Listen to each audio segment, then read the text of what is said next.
first lab is going to help us understand that sound is vibration.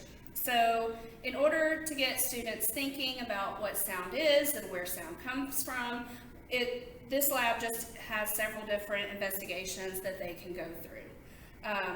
I would typically teach this at the beginning of a sound unit.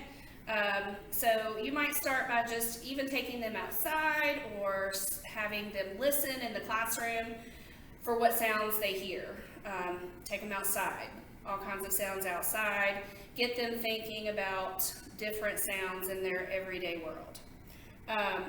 So I like this lab because it's set up into different stations that they can go through, and we don't want to tell them where sound comes from. We want them to investigate and really try to figure out why is this happening. So you're going to have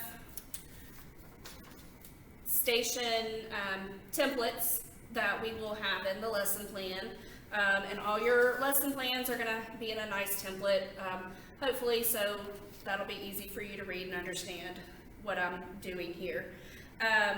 Very simple materials for this one that you will get, just paper, plastic cups. You could use paper cups too. One of the stations involves a ping pong ball, and this does not come like this, so you'll get string also, but you're going to have to attach the string to the ping pong ball.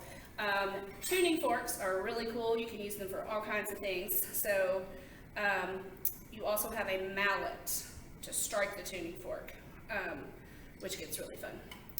If you don't have a mallet, or you're having kids do this in groups, the bottom of your shoe, if it's rubber, also works really good if they know how to strike it in the right way.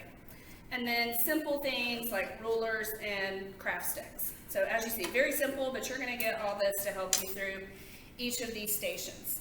So the first thing I would have them do is just take a ruler and lay it on the edge of a table or desk and have them just start plucking. Go to the side a little bit. Have them experiment with different lengths. When it's short, what happens? They might have to realize they have to get it off a little bit, but once they start playing around, have them do different lengths and really start having them talk about, oh, well, what happened when the ruler was shorter on the table? And when I made it longer, how did that change the sound? And really get them to think what is actually happening. The next station is pretty much the same thing, but using a craft stick and not off the table. They could actually clench it in their teeth, which I'm not going to do because I can't talk if I do that. But if they clench it in their teeth and do different lengths and actually pluck it, the sound, it sounds different to them because of where they have it. So you could make them start thinking about why what is happening is happening. This is a really fun one with the tuning fork. So when you strike the tuning fork, you want to make sure you hold it by the stem.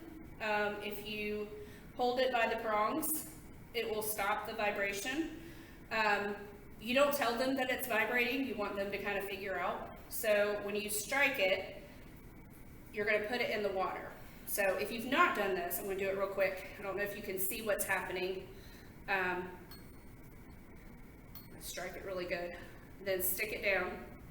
And you probably couldn't see that, but when they investigate and stick it in, it makes ripples. And sometimes if you do it just right, it will splash up, and then that's just the excitement of the day. So as you can see, these are very simple stations that just get them thinking and talking. The ping pong ball also works with the tuning fork. So you kind of need a lot of hands for this one. But if you strike the tuning fork and hold it close to the ping pong ball, you don't want to touch it, but the vibrations will actually make the ping pong ball move.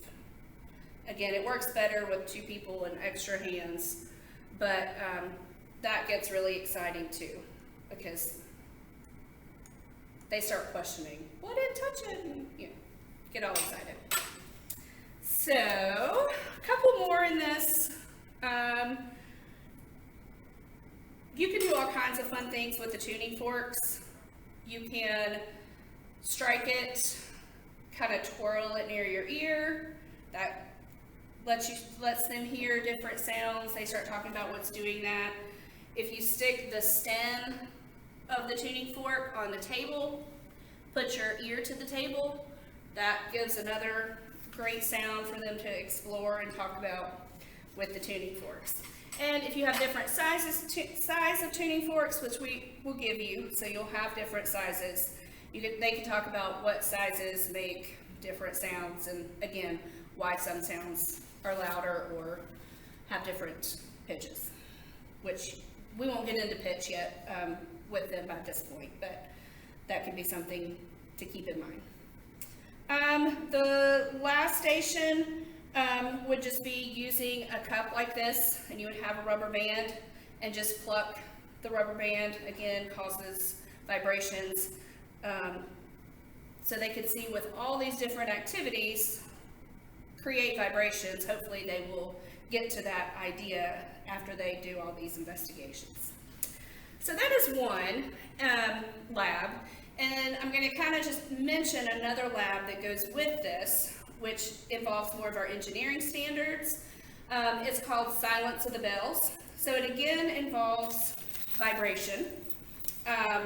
The idea of teaching that sound comes from vibration. So you're going to get some jingle bells, and the students are going to be running a company, and they want to produce packaging for this jingle bell.